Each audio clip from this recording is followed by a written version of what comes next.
Трите най-чести проблеми с водата вкъщи: мътност, висока хлорност и наличие на ръждаеми метали от стари сградни водопроводи.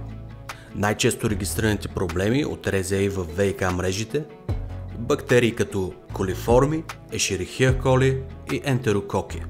Най-достъпното ни решение – Smart Water Spot Silver.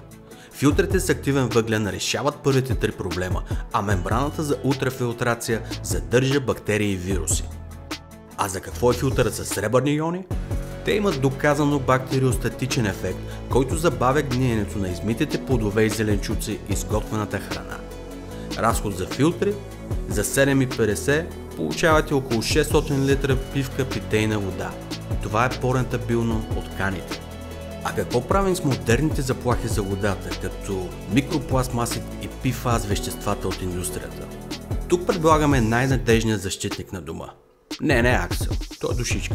Говорим за Ravent Smart. Системата използва мембрана за обратна осмоза, която е ефективна в пречистването дори на модерните замърсители. Всъщност, ако строите постапокалиптичен бункер, Ravent е решението за оцеляване. Може да филтрирате морска вода, сълзите на враговете си и дори да махнете варовика от леда за уискито.